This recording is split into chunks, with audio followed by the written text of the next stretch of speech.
لبيك اللهم لبيك لبيك لا شريك لك لبيك إن الحمد والنعمة لك والملك لا. بسم الله الرحمن الرحيم. الحمد لله رب العالمين والصلاة والسلام على أشرف الأنبياء والمرسلين.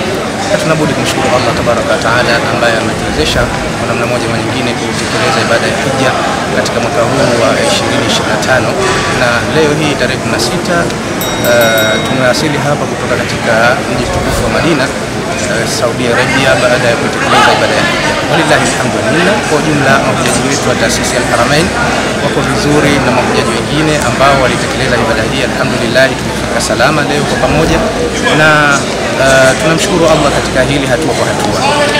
Aidha, kwa kipekee tunatoa shukrani zetu kupitia serikali yetu pendwa ambayo inasimamiwa na kiongozi wetu mpendwa msikivu Mheshimiwa Dr.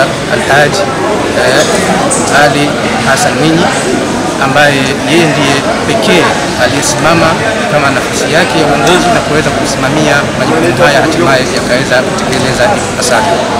Aidha, pia vile vile tunashukuru shukrani za pekee katika serikali yetu hii ya Mapinduzi kupitia Mheshimiwa Waziri wetu wa Katiba na Sheria Maalim Harun, ambaye kwa namna moja ama nyingine katika kutekeleza majukumu aliweza kusikiliza wito wa Tanzania bali wa Zanzibari, wale ambao wanatekeleza ibada ya hija, katika kuweza kufanikisha swala la ndege na kuweza kupata ndege ya one way moja kwa moja kutoka hapa Zanzibar na kuelekea Saudi Arabia, kadhalika na kurudi pia vile vile na ndege hiyo. Na mwisho namalizia na wito kwa Waislamu kwa jumla duniani, Tanzania bali Zanzibar, kwamba ibada ya hija hivi sasa kutokana na hali ilivyo imekuwa tofauti na miaka mingine, ambapo kiasi ambacho watu hivi sasa wanatakikana wafanye marekebisho na maandalizi ya mapema kabla ya kufikia ule muda ambao kwamba uliokuwa umezoeleka hapo awali.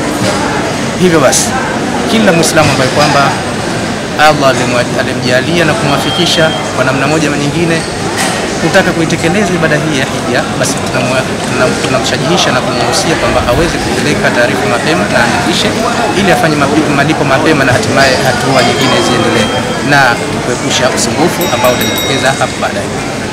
Na mwisho namalizia kwa kutoa shukrani kwa taasisi zote za hija Tanzania bali Zanzibar, TAHIZA ikiwa iko chini katika mwevuli wa Bi'tha kwa kiongozi wake Sheikh Abdullah Talib, kwa juhudi zao kubwa ambazo wamezifanya misheni ya wakfu na mali ya amana.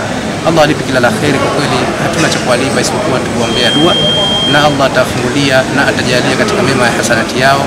Na kwa haya machache na kusilishe, assalamu alaykum wa rahmatullahi wa barakatuh. لبيك اللهم لبيك لبيك لا شريك لك لبيك